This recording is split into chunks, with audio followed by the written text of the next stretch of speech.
बिस्मिल्लाहिर्रहमानिर्रहीम। अस्सलामुअलैकुम। आज का हमारा टॉपिक है पटवारी का। जो पटवारी का पेपर अभी होने वाला है उसकी डेट अभी आई नहीं है, लेकिन अभी जो बहुत जल्द पेपर होगा। और इनमें से मैंने ये कुछ सवालात जो हैं पिछले पास्ट पेपर से लिए हैं। जो ये पटवारी के पेपर में बहुत ज़्यादा अहम पूछे जाते हैं, इनको आप तैयारी करें और इंशाल्लाह ये आपके पेपर में ज़रूर आपको फ़ायदा देंगे। चलें चलते हैं क्वेश्चन नंबर की तरफ। पहला क्वेश्चन है, the West Pakistan land revenue act enforced on. कि पाकिस्तान वेस्ट लैंड रेवेन्यू जो है वो एक्ट इन्फोर्स कब हुआ था? वो हुआ था दिसंबर 7, 1967 को, मतलब 7 दिसंबर 1967 को हुआ था। The Punjab land revenue act is divided into. जो पंजाब लैंड रेवेन्यू है वो कितने एक्ट में या एक्ट्स में डिवाइड हुआ है, या उसको ऐसा भी कह सकते हैं जो रेवेन्यू एक्ट है कितने चैप्टर्स में डिवाइड हुआ है? तो आंसर इसका है 15 चैप्टर्स में पंजाब लैंड रेवेन्यू जो एक्ट है वो डिवाइड हुआ है, तकसीम हुआ है। The section in the Punjab land revenue act 1967 और section of Punjab land revenue के जो सेक्शन एक्ट है वो 1967 में कितने थे? वो थे 184, मतलब 184। क्वेश्चन नंबर 4 है, the schedules in Punjab land revenue act. अब वो कह रहा है कि पीछे सेक्शंस की बात हुई है, अब नीचे जो शेड्यूल्स की बात कर रहा है कि पंजाब लैंड रेवेन्यू एक्ट में 1967 के एक्ट में कितने शेड्यूल्स थे? तो उसमें सिर्फ एक ही शेड्यूल था। तो इसका जवाब सिंपल ही है, ये आपने याद रखने हैं। इसका जवाब मतलब एक ही है। तो इसके जो जवाबात हैं वो आपने इस तरीके से याद करने हैं कि इसमें आप कंफ्यूज हो सकते हैं। ये रेवेन्यू एक्ट से चैप्टर इस तरह के सवाल से आप आगे देखेंगे, लेकिन आपने याद रखने हैं। Lambardar is the most important functionary at level. Lambardar जो होता है ये बहुत अहम किरदार अदा करता है किस चीज़ में? ये अक्सर औकात क्या मतलब कि ये तो ज़्यादातर विलेज देहातों में ही होते हैं। लंबरदार का जो सिस्टम होता है, लंबरदारी सिस्टम, ये होता है गाँव में ही होता है। तो उसके लिए ये इम्पोर्टेंट है कि most important functional at level के किस लेवल पर जो लंबरदार है बहुत ज़्यादा अहम होता है, वो होता है गाँव के लेवल पर। Lambardar is given -% of land revenue which is called pachotra. Lambardar कितने % जो है लैंड रेवेन्यू दिया जाता है, जिसे पचोतरा कहते हैं। The West Pakistan land revenue act was passed on. जो West Pakistan land revenue act था वो कब पास हुआ था? वो पास हुआ था 4 नवंबर 1967 को पास हुआ था। The income a nation collects from taxes. जो कौम की जो इनकम होती है वो टैक्सेस से जो पैसा हासिल किया जाता है, या जो टैक्सेस से कौम जो है इनकम हासिल करती है, उसको क्या कहते हैं? उसे रेवेन्यू कहते हैं। ये बाज़-औक़ात और भी पेपरों में ये पूछा जा चुका है। ये वाला सवाल बहुत ज़्यादा अहम है, ये इसको याद करना है।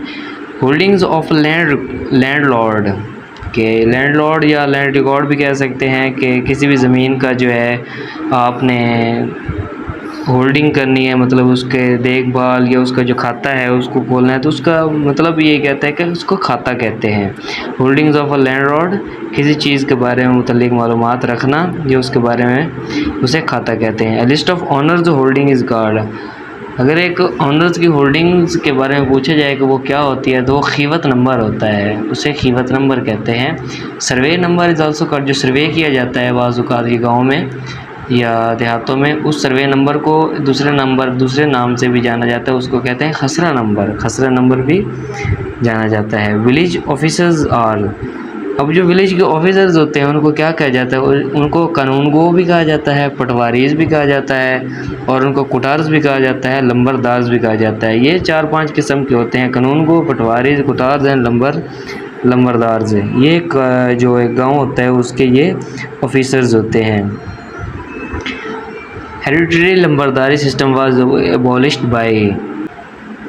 ये हेरिडिटरी लंबरदारी सिस्टम जो है ये ख़त्म किया था। किसने ख़त्म किया था?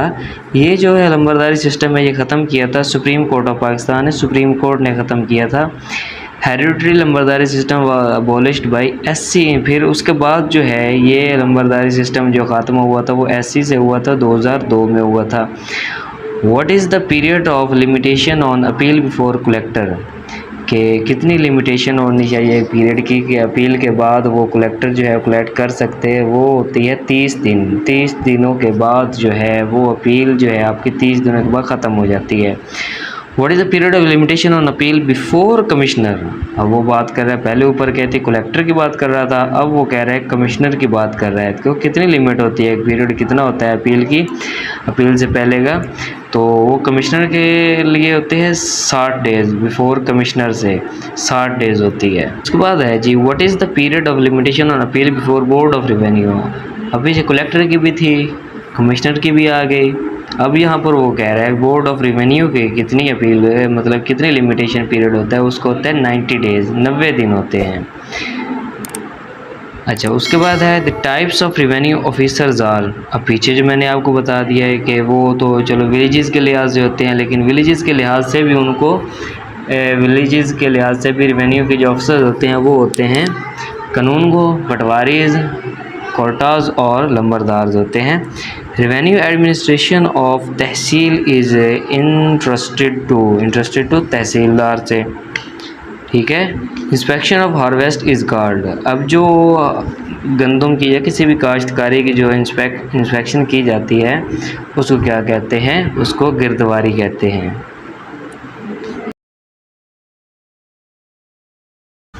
बिस्मिल्लाहिर्रहमानिर्रहीम, अस्सलाम वालेकुम। ये हमारा जो टॉपिक चल रहा था पटवारी का, तो पहले मैंने उसमें ये पार्ट 1 में क्वेश्चन दिए हैं पटवारी के लिहाज से, और अब ये कुछ सवालात हैं जो कंप्यूटर के रिलेटेड हैं, क्योंकि आपका जो पटवारी का टेस्ट है वो इसी बेस पे हो, मैंने खुद दिए हैं, उसमें कंप्यूटर के ऐसे ही सवाल पूछे जाते हैं जो MS वर्ड पे रिलेटेड हो। तो चलते हैं पहले क्वेश्चन की तरफ। From which menu you can insert header and footer, वो पूछ रहा है कि आप कौन सा वो मेन्यू होता है जिसमें से आप इंसर्ट कर सकते हैं हेडर एंड फुटर को, तो उसके लिए ऑप्शन जो है आपका ए बिल्कुल दुरुस्त है। इंसर्ट मेन्यू में आप जाएंगे तो वहाँ पर हेडर एंड फुटर आप उसमें इंसर्ट कर सकते हैं, simple.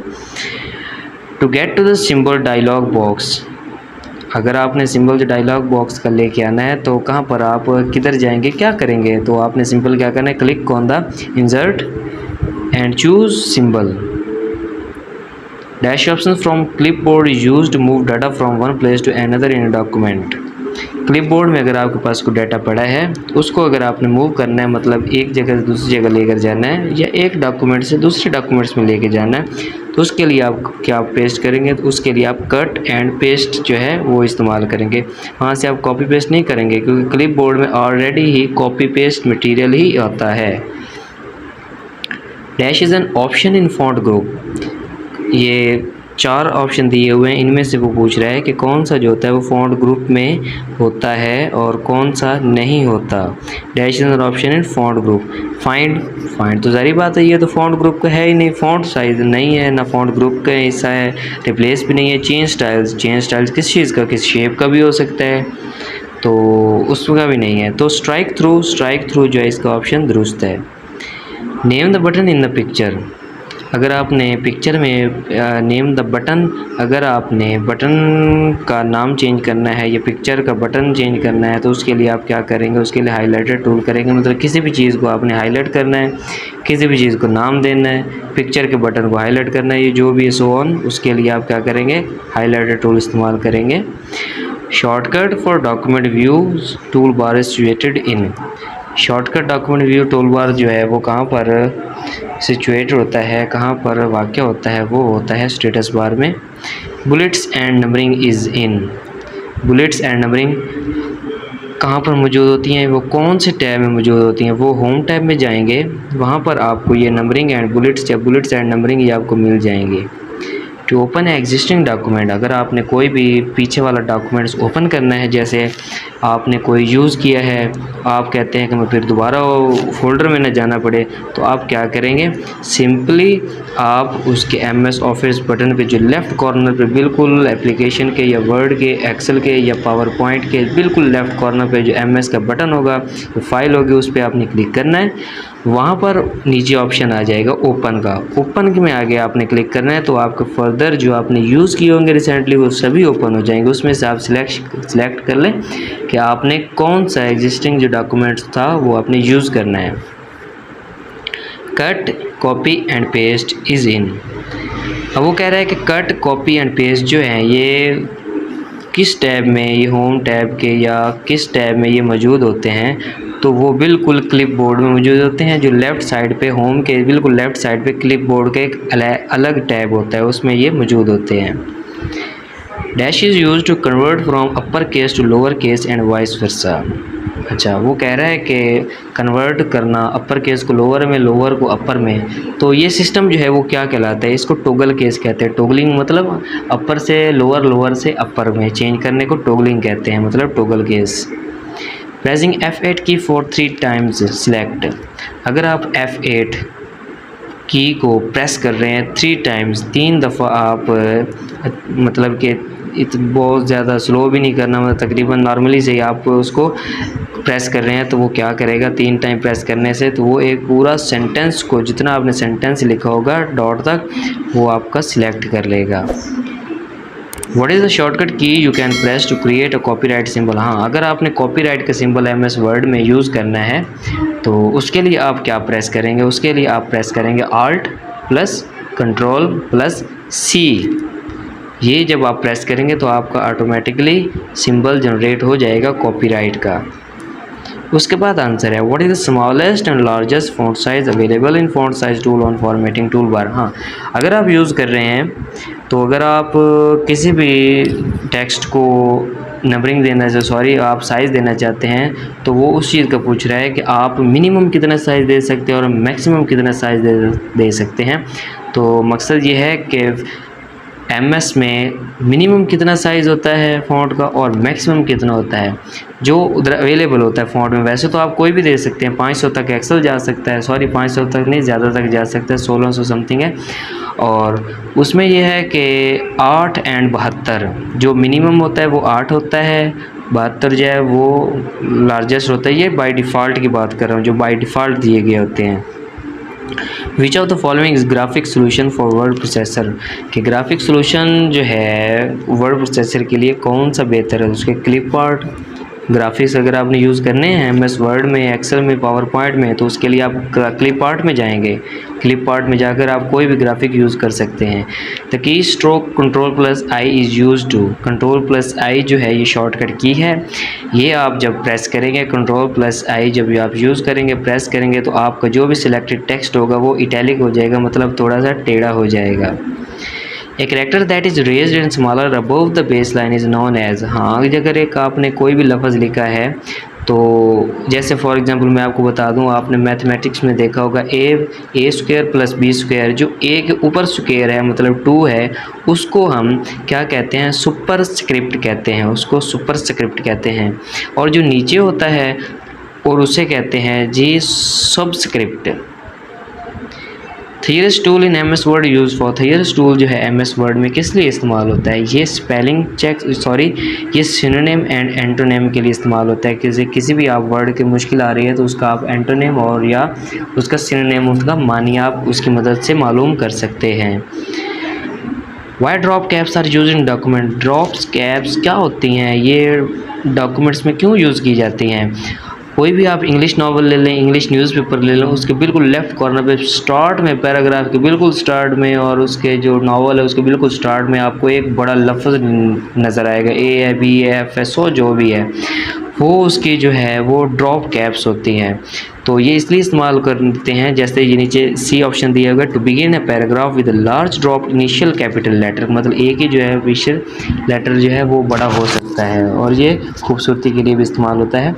A bookmark is an item or location in document that you identify as a name for future reference. Which of the following task is accomplished by using bookmarks? bookmarks जो है आप use करते हैं तो इसके लिए आपको क्या फ़ायदा होता है, इससे आप जो है बहुत ही जल्दी उस डॉक्यूमेंट्स की स्पेसिफिक लोकेशन पर पहुंच सकते हैं। C ऑप्शन दुरुस्त है, to quickly jump to specific location in document.